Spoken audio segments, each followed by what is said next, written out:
Chaque fois que vous téléchargez une application, visitez un site web ou publiez quelque chose en ligne, vous partagez des parties de votre vie personnelle. Mais parfois vous en partagez plus que vous ne l'imaginez. Les applications et les plateformes demandent souvent l'accès à vos contacts, à votre appareil photo, à votre microphone, à votre emplacement, et même à vos photos et messages. Mais qu'advient-il de ces données, et quel est le degré de contrôle dont vous disposez réellement? Pour protéger vos informations personnelles en ligne, il est important de savoir comment ajuster les paramètres de confidentialité, lire les modalités et conditions, et comprendre ce que cela signifie lorsque vous consentez au partage de données. Regardons les histoires de Jules et Juliette, pour voir comment cela se passe dans la vraie vie. Jules vient de télécharger une nouvelle application de montage vidéo, qui permet aux utilisateurs de créer de courts clips, avec des filtres et de la musique. Dès qu'il ouvre l'application, celle-ci lui demande l'accès à sa caméra, à son micro, à ses photos et à sa localisation. Alors, Jules appuie sur la touche « Autoriser pour tout » afin de pouvoir commencer rapidement.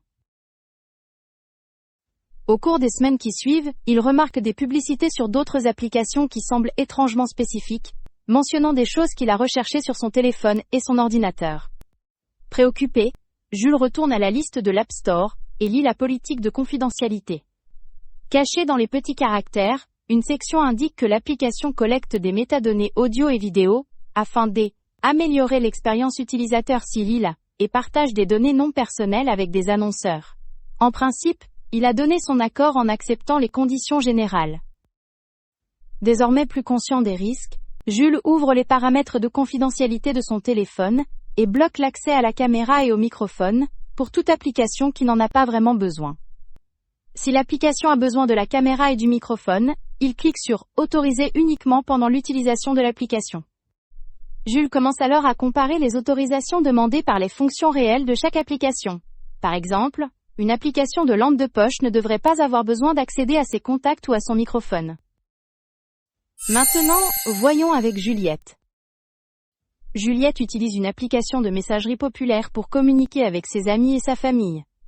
Un jour, elle reçoit une notification indiquant que les politiques de l'application ont changé, et que désormais, elle va télécharger et synchroniser ses contacts. De plus, l'application continuera à collecter des données, comme la fréquence des messages et le type d'appareil, à des fins d'analyse. Elle vérifie ses paramètres, trouve que la synchronisation des contacts est activée et la désactive. Elle limite également qui peut voir sa photo de profil et son statut de dernier passage en ligne.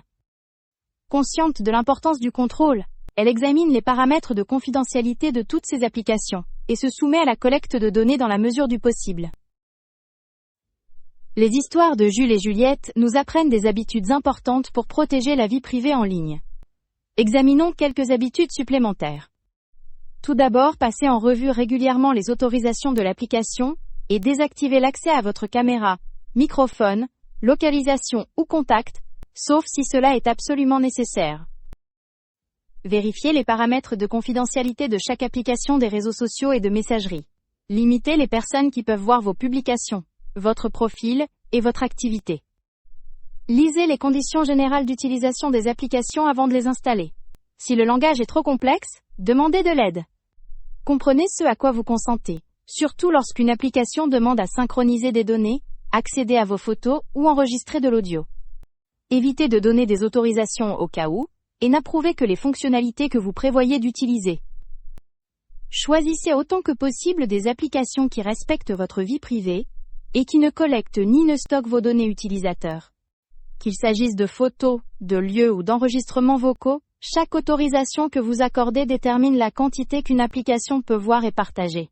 Assurez-vous de prendre le temps d'ajuster vos paramètres, de lire ce que vous acceptez, et de garder le contrôle de votre empreinte numérique.